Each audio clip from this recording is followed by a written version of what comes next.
Good evening everybody. May gabi sa tanan. Nanapod kita sa Light Them with My Word. Ang atong gospel reading kinutlo sa Juan kapitulo 6 bersikulo 60 hangtod sa 69. John chapter 6 verse 60 to 69. Simon Peter confesses his faith that Jesus alone has the words of eternal life. Welcome to Light Them with My Word. For our gospel today, this is a conclusion of the Bread of Life discourse, no?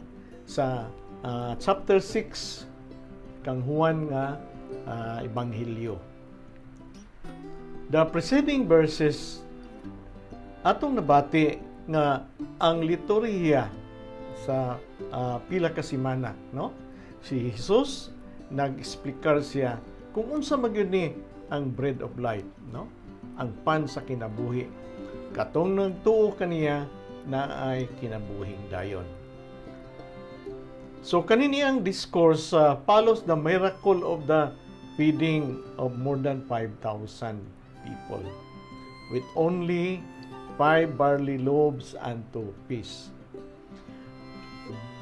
As Jesus has been teaching all these things, John's Gospel describe labi na karon nga ebanghelyo nga nagtamudmud gyapon ang mga katawhan because they were unable to accept, no, ang ebanghelyo or ang words, ang mensahe ni Jesus sa ila, no, ang words of eternal life.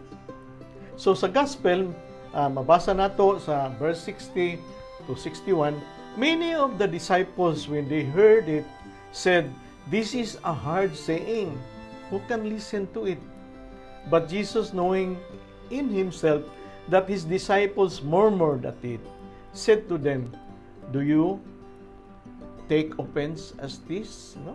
Nasakit ba mo ani? O nalain ba mo ani? No? Na pressure ba mo ani? Because in this gospel, the crowd has dwindled in number, no?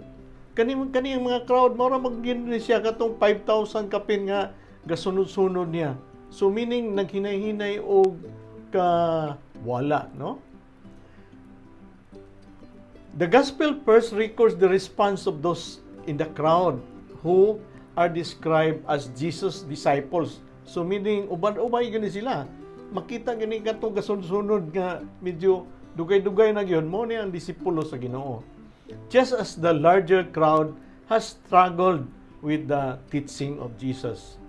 And then to the disciples nga do sila kabuk also cannot accept, no, Jesus' words. Jesus is said to know these disciples, ang iyang disipulo nga 12 nagtamudmod pod, no? He responds, or Jesus responds by acknowledging their unbelief and by reiterating that only those chosen by the Father will follow Jesus to the end. No? In verse 62 to 63, as we read, "Then what if you were to see the Son of Man ascending where he was before? It is the Spirit that gives life. The flesh is of no avail. The words that I have spoken to you are spirit and life." No? So in verse 62, siya nga, "Then what if you were to see?" Simply, kanang pagtuo ba nga unsay atong nabatian? Atong i-recall back in John chapter 6, no? The same gospel or the same chapter 6 verse 29 before, Jesus said, "This is the work of God, that you believe in Him whom He has sent. If you don't believe in Him, then you won't believe what He is saying." Tuod man. Unsay istorya nimo or istorya sa Ginoo, istorya ni Jesus, o wa gyud ka motuo sa iya, then kanana ang dili gyud ka motuo pod sa iyang istorya, no? First and foremost, motuo kita sa Ginoo. Muna na ang daghang kayong gahig ulo sa ato. Ngano man, we don't believe first in Jesus. Na He is the one, the Messiah that is being sent by God to redeem us, no? To free us from our sinfulness and gives us the eternal life nga iyang giistorya karon. But if you don't believe na He was sent by God, then how could you believe God? No? How could you believe what He is saying? Muna iyang istorya sa verse 62. Then further, ingon siya, the Son of Man ascending where He was before. Kanimo ni siyang panagna o prediction sa iyang ascension, no? Morning siyang iyang pagsaka sa langit, no? To the Jewish listener, this would most likely recall the assumption of Enoch, no? In Genesis chapter 5, verse 24. Kang Elijah, 2 Kings chapter 2, verse 11. Or Moses himself, no? Who, according to Hebrew tradition, was taken to heaven by God. Human sa iyang kamatayon, even karon ang iyang lubnganan dili yun nato makita because he was taken to heaven. Makita nato ni sa Deuteronomy chapter 34 verse 6, no? Then in verse 63, it is the Spirit that gives life. It is the grace of God given by the indwelling of the Holy Spirit in us that gives a spiritual life, no? Kung wala ang kananaang spirito diha sa bunyag, nakuha nato sa bunyag kay wala ta mo tuo, even though nga binunyagan kita, but wala ta nga mo tuo sa gipadala sa Ginoo, wala ta mo tuo ni Jesus. Unsa man, no? Ang Espiritu Santo nga gidiho o gihatag kanimo diha sa bunyag, because ang Holy Spirit mo'y mulihok diha sa ato ang pagtuo. Ipula diha ang atong pagtuo gasa sa Espiritu Santo mga nakuha nato sa bunyag. Unsaon nato pagtuo sa pulong sa Ginoo, labi na pulong sa kananaang kinabuhing dayon, no? Makita nato ni sa 2 Corinthians chapter 3 verse 6, 1 Corinthians chapter 15 verse 45 to 47. And John, no? Sa Gospel na John, kapitulo 3, versikulo 6, no? And then, in continuation, the flesh is of no avail. Wala gay kanang mahimo ang body without the Spirit. What will happen? A body without a Spirit is dead, no? Patay siya. Patay or usa siya kanana ang patayng lawas, no? Kay wala may espiritu, no? Then if without the Holy Spirit, so they are also dead. But this time kay wala man siya espiritu, usa ka body wala espiritu, pareha ka taon kadaghan sa ato nga galakaw-lakaw wala espiritu sa Ginoo, the Holy Spirit, then we are spiritually dead. Although we have life, we have the body, we can go anywhere, we can do what we want, but we are spiritually dead. No? Note that he doesn't say my flesh, no, which is the subject of Eucharistic passage, or which is the subject of the eternal life or kanang of this gospel. But he said the flesh of John chapter 3 verse 6 and 8 verse 15. The hearers have continually concerned themselves with the manna sa diserto nga gihatag sa Ginoo didto sa mga Israelites during Exodus, no? The manna for the body to eat, no? Rather than karong panahon na nag-introduce ang Ginoo sa iyang lawas o dugo, kanon nato para na makaangkon kita o kinabuhing dayon, kani man siya. Dili man pagkaon sa ato ang lawas nun nga pagkaon kani sa espirituhanon nga kanang kinabuhi, spiritual life, or pagkaon sa tong kalag, food for the soul, no? And then ipadayon nato ang verse, the words that I have spoken to you are spirit and life, no? Espiritu o kinabuhi. Believe in Him whom He has sent. Eat my flesh, drink my blood. If you believe, then you will be baptized. If you believe, then you will be baptized. No? But then if you receive the Holy, you will be baptized and receive the Holy Spirit in John chapter 3, verse 3 to 8. But then if you eat and drink His body or the body of Christ and the blood of Christ, we will receive everlasting life or eternal life. No? Sa baptism, nakuha na to o na-receive na to ang the Holy Spirit that made us sons and daughters of God, no?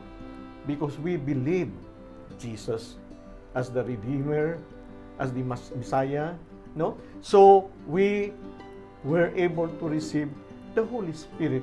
But if we partake in the Holy Eucharist, eat the blood, eat the body and drink the blood, then we will receive the everlasting life that awaits us in the parousia, no? Because this is the eschatological life that we have from baptism up to our death, no? Because death is the entrance to heaven, no? Of course, it depends if what performance you have in this life, no? But people have to die in order for us to have an opportunity to go to heaven, no? So one opportunity is really to partake the body and blood of Jesus. Sigurado na ta? Then we have to be obedient to God, no? Obedient to God and be pleasing in our life. Doing or following the commandments of God.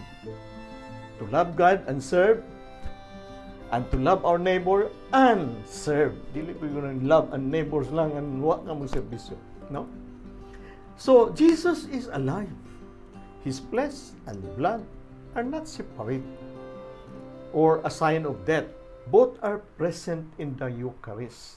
His body and blood cannot be separated because He has already ascended to heaven and seated at the right hand of the Father. No? Do this in remembrance of me. Do this to sustain your life. No? Your life as followers of Christ and followers of God. In verse 64 to 65, but there are some of you that do not believe. For Jesus knew from the first who those were that did not believe, and who it was that should betray Him. And He said, "This is why I told you that no one can come to me unless it is granted him by the Father, by my Father." No? But there are some of you that do not believe, and who it was that should betray Him. Jesus acknowledges their unbelief. He doesn't try a new approach to continue to convince them, no? Wala nagilain nga approach nga mag-convince, nga ginahinay. Kabantay mo sa discourse sa Bread of Life, ginahinay niya og dala. Hantod nga gipid niya ang 5,000 and then nag-explicar pag yun siya. Nga kani atong gibuhat karon, this is a prelude for the banquet, the eternal life that God will give you in the end time, no? No? In the parousia. And then, there is only one approach and understanding. Kung makasabot ka nga mo, gini ang kinabuhing dayon. Diha na, naragyo na sa imo. Decision na nimo. You believe or you don't. Naragyo na sa imo. Take it or leave it. No? Labi na karon kita tanan binunyagan. But dili sigurado. Kung ning tuo bagyod ka sa ato ang Ginoo. Nito bagyod ka naa bagay langit, na bagay eternal life, na bagay kaluwasan, no? Na bagay salvation sa ato ang kalag after this. Narang na sa imo, ngano man, unsa man nga kanang desisyon atong buhaton, desisyon nimo nga minatarong ta sa ato ang kinabuhi. Desisyon nimo nga to live pleasing to God do the commandments, observe the commandments of God. Wala na ganda lain. Take it or leave it. If you do it, then you will have eternal life. If you don't, it's up to you, no? Lain siguro imong kanana bitawng gituhuan. Nagtuo siguro eternal damnation, no? Eternal life gyapon to, but damnation, no? Dito sa impyerno. And then Jesus knew from the very beginning the ones who would not believe and the ones who would betray him, no? Sa iyang apostolis na usa ka buok nagbetray sa iya. Ibalo na siya daan si Judas, no? One of the unbelievers. Just imagine pila ka basis, pila na sila ka bulan, kauban-uban, no? Piniyalan pa niya mo iyang cashier o purser or ang iyang treasurer, no? And then nag-deny sa iya. One who denied the real presence of Jesus in the Eucharist, no? So in verse 65, and he said, "This is why I told you that no one can come to me unless it is granted him by the Father." By the way, brothers and sisters, it is a God's grace, no? That is necessary for us in order to have faith and understanding, no? God's grace, kaning grasya sa Ginoo. Pabor gyud na gihatag sa Ginoo sa ato. Pabor, no? God's favor. Ipaboran gyud ta. Kita lay dili pa mo decide, no? Naa na gyud sa ato. By virtue of our baptism, naa na. But igo na lang gyud ta, mulihok, no? Of course, gihatag na sa ato. In baptism man ta. Ang ato mga ginikanan mo nagtili sa ato ang pagka-Katoliko. Magpasalamat na dako, but wala na to puwi wala na to gilihok, no? Ang pabor na diha sa ato, binunyagan na kita, but we have not changed our lives, no? So in Isaiah chapter 54 verse 13, makita na to, all your sons shall be taught by the Lord, and great shall the prosperity of your son, no? Ang tanan po ng mga anak sa Dios gitudluan or tudluan sa ato ang Ginoo. Dagko gyud ayo ang iyahang maabot, ang iyahang prosperity, ang iyang pag-uswag, no? Sa imong mga anak, sa mga anak sa Dios, no? Pabor nga gihatag na sa ato daan. Musunod ta sa iya, no? But then isalikway na to sa iya, nakisa man ang Ginoo mulihok sa ato, nga imo man ang desisyon. Imo man ang desisyon nga nung mulihok man ang Ginoo sa imo, no? Kung ang Ginoo mulihok sa imo nya dili nimo gusto, ang Ginoo pa imong pasanginlan later on. Kay istorya bitaw ko nimo, Lord, nga di ko mosugot. Imo gyud kong pugson. So wala ginay pinugsanay, imo ha gina desisyon, no? Bitaw sa atong husband and wife relationship, imong pugson gani ang imong asawa nga mo na iyang buhaton o mo na iyang paliton bisag sa iyang mga sanina o uban pa nga iyang gamit. Pag humana na o na problema sa iyang gamit nga ikaw mo'y gapugos sa iya, basulon ka gyud nga istorya bitaw ko nga di ko ana, imo gyud mong pugson, di ba? Something like that. In Jeremiah, no, chapter 31 verse 33 to 34, no, this is the same as Isaiah 54 to 13, but this time naa siya covenant, no? But this is the covenant which I will make with the house of Israel. After those days, says the Lord, I will put my law within them, and I will write it upon their hearts, and I will be their God, and they shall be my people. Lalimang ka, ang Ginoo mo'y nagbuhat o kasabutan, no? Ang Ginoo mo'y nagbuhat og tali sa kananaang relasyon sa iyang mga katawhan. Ang Ginoo pa nag-initiate, no? Usa iyang gibuhat. Ingon siya nga, I will put my law within them. Akong ihatag ang akong balaod, akong lagda diha sa ila asa man ibutang diha magyus kasing-kasing. And I will write it upon their hearts, no? Isulat ko no sa atong kasing-kasing, I will be their God, and they shall be my people.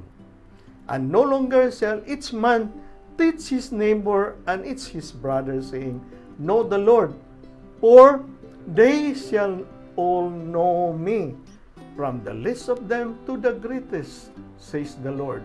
For I will forgive their iniquity, and I will remember their sin no more. Just imagine that. Unsa ka na nga grasya, nga gihatag sa Ginoo, unsa ka na nga pabor, no? Ang mga tao dili ka tuo sa Sacrament of the Holy Eucharist, no? Dili mo tuo. Daghang dili ka tuo. I don't know kanang gasimba, kapangalawat, I don't know if hugot ba gini yung pagtuo. Otherwise, sayang lang yung kayo, no? Sayang yung kayo nga ato ang pagsimba nga dili maday hugot ato ang pagtuo sa transubstantiation nga ang pan ug bino mahimo man yung lawas ug dugo ni Kristo nga mooy makapabuhi sa ato ang kalag, mooy makapabuhi, makasustainer sa ato ang spiritual life, much that we have the kananaang physical life, no? Physical life nga to pakanon buntag adto to hapon napay snacks, no? Pamahaw paniudto panihapon ug napay snacks, napay midnight snacks. So much so with our spiritual life. Pagkaon nato sa lawas ug dugo ni Kristo every day, no? Every Sunday or every day kung mahimo, no? Otherwise dili busog nga tong kalag og mo kaunta sa spiritual nourishment kausa lang sa usa ka tuig o kausa sa usa ka bulan o pista ra sa pista o kasal o bunyag o panahon sa patay, no? Panahon sa nay mamatay o panahon siguro sa kalag-kalag. So brothers and sisters, in verse 66, after this many of his disciples drew back and no longer went about with him, Jesus said to the 12, Will you also go away? Simon Peter answered him, Lord, to whom shall we go? You have the words of eternal life, and we have believed and have come to know that you are the Holy One of God. Nag-anam ko ng kagamay. No? Nag-anam ko kagamay sa explanation sa Ginoo sa bread of life, no? Sa Holy Eucharist. John's Gospel reports that many of those who had been Jesus since the start, since the very beginning, mga disipulo na niya because kuha na nga ng regular na nga kanunay kasunod-sunod na mauli, oy, wala mo sunod kang Jesus. Then the number of people following him during that time, mga 5,000 plus, pila na lang nabilin? From 5,000 to 12 people. Kinsa man ang 12 people? Iya mga disipulo. Iya mga disciples na lang nabilin. Muna nangutana siya, kamo pod, unsa inyong buhaton? Will you also leave me? No? And then Simon Peter responds to Jesus' question as to whether to those closest to him will also leave. Lord, to whom shall we go? You have the words of eternal life. Asa man yun mi paingon, Lord? Ikaw man ang naay promisa. Ikaw may naay kananaang gi-offer, gihatag kanimo nga humanin ning kinabuhia sa eschatological life nato na amang yung eternal life that awaits at after judgment day. No? Reminds us also the confession of faith in the synoptic gospel ni Peter, no? So, Peter yun, ang ato ang primerong Santo Papa atong leader mo nag-affirm, no? Sa iyang faith, no? Nag-confess sa iyang faith. Peter announces on behalf of all the 12 that they have come to believe all that Jesus has taught about himself. Jesus is the one from God in whom they have found the path, ang dalan dito sa kaluwasan, sa eternal life. This faith then commits us to the path of life, leading us to eternal life. Brothers and sisters, sayon kayo na istoryahan, brothers and sisters, no?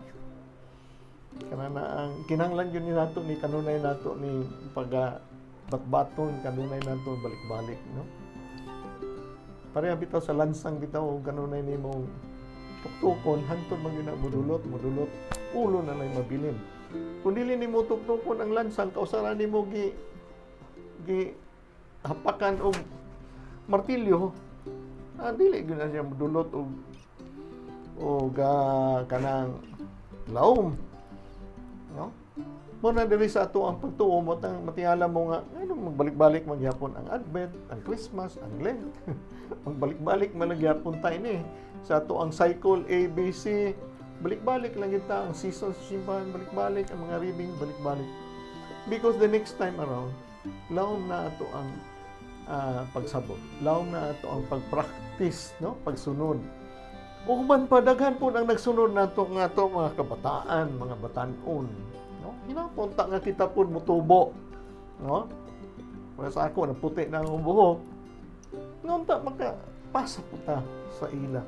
Ug sabi yun ning kinabuhing dayon natong pagapuy-an.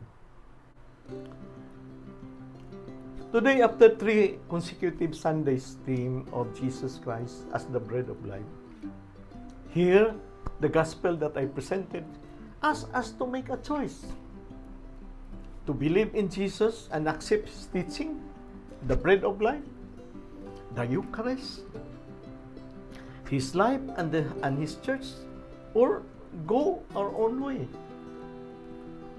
Or as Joshua says, the first reading, decide today. Decide today whom you will believe. Whom you will believe in and serve. Peter already professed, to whom shall we go, Lord, if not to you? You have the promise of eternal life, calling all of us to make our decision, to make our life between birth and death, to live this pleasing to God, in obedience to God and His commandments,